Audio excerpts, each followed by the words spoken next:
Okay, I think Mrs. Flood is the Pythia. Okay? The Pythia was the matriarch that originally ruled Gallifrey with magic and superstition and whatnot, until Wazeline, Omega, and the other came and brought in a new age of reason and science. Right? Now, the reason why think Mrs. Flood is the Pythia is because you kind of have to wonder if there's a pantheon around, if there's a whole pantheon around, why are they just now coming up? That wasn't fully explained. I think, in theory, the idea is the toy maker king. Also, it might be because of Sutek. I mean, I'm not 100% clear. I don't fault Westy if this is all kind of gray and a bit muddled. I mean, I don't have any problems with that. I'm the one person who was okay with Sutek getting powers. My problem with the whole Sutek storyline is that maybe that should have just been the whole season instead of this whole Pantheon thing. But I digress a little too much. My question is, if there's a Pantheon, if there was always a Pantheon, how is it that the universe was able to deal with them? And if they were isolated from the main universe, how did that happen? My theory is, if the Pythia ruled with magic and superstition, one would think that magic had to come from somewhere. One might think that maybe the Pythia used the power of the Pantheon to get supremacy over the universe, and the Sisterhood of Karn, who followed her, and who have come back to the series, also helped her reign over the universe with magic through the Pantheon. But then, once she was defeated by the Time Lords, they stabilized the laws of physics. Because, like, in the spin-off media, they seem to suggest that when Wazeline took over, he changed the laws of physics. Like, I keep saying supposedly, I'm sorry. But the reason why all of the aliens in the Doctor Who universe look human, other than the low budget, is because the Time Lords redefine the universe. When Wazeline took over, he changed the laws of life in such a way that all life would start to look like the Time Lords from now on. So then, could you also make the argument that that process also changed the laws of physics enough that the Pantheon can no longer exist in the universe?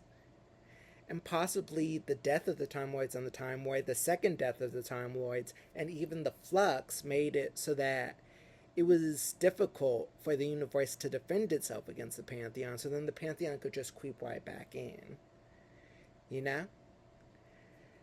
And then maybe that's why Mrs. Flood comes in there.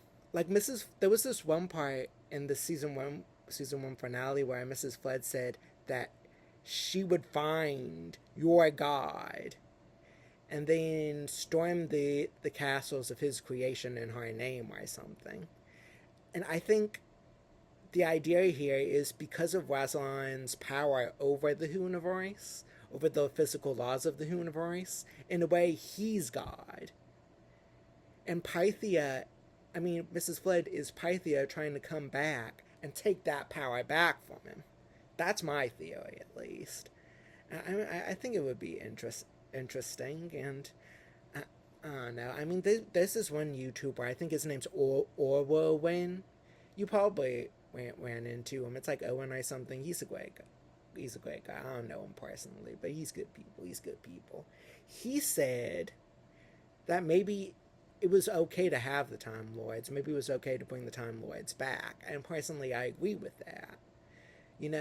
I'm probably going to get heat for saying this, but I think it would be interesting if we find out that Mrs. Flood is the Pythia. She wants to take over, but then we find out Wazeline knows that she's doing this, and then he tries to come back and bring back the Time Lord, so then we end up having a new arc for the next series, or the next season, where the Doctor has to deal with this ongoing battle between the original controllers of Gallifrey and the Time Lords.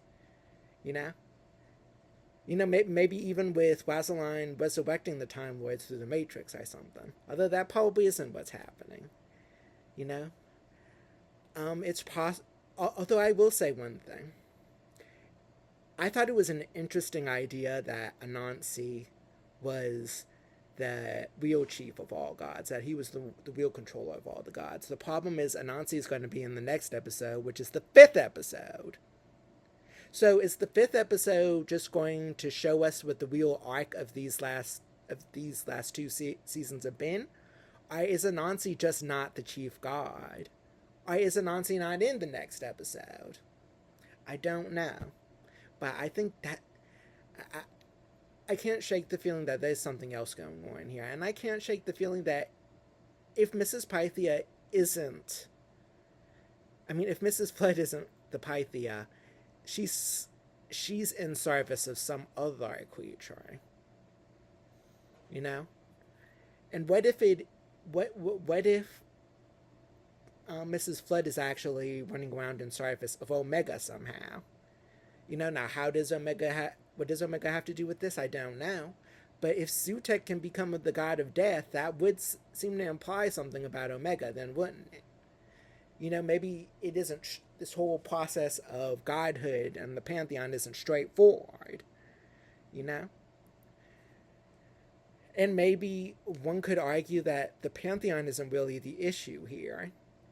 The pantheon are just foot soldiers and some bigger issue that somebody else is trying to bring about. What if Omega really is the big bad, and he's just using the pantheon to try to either distract the Doctor or weaken the walls of reality just enough so then he can get through out of that antimatter pocket universe he's in. I'm sorry, that's a lot of deep lore.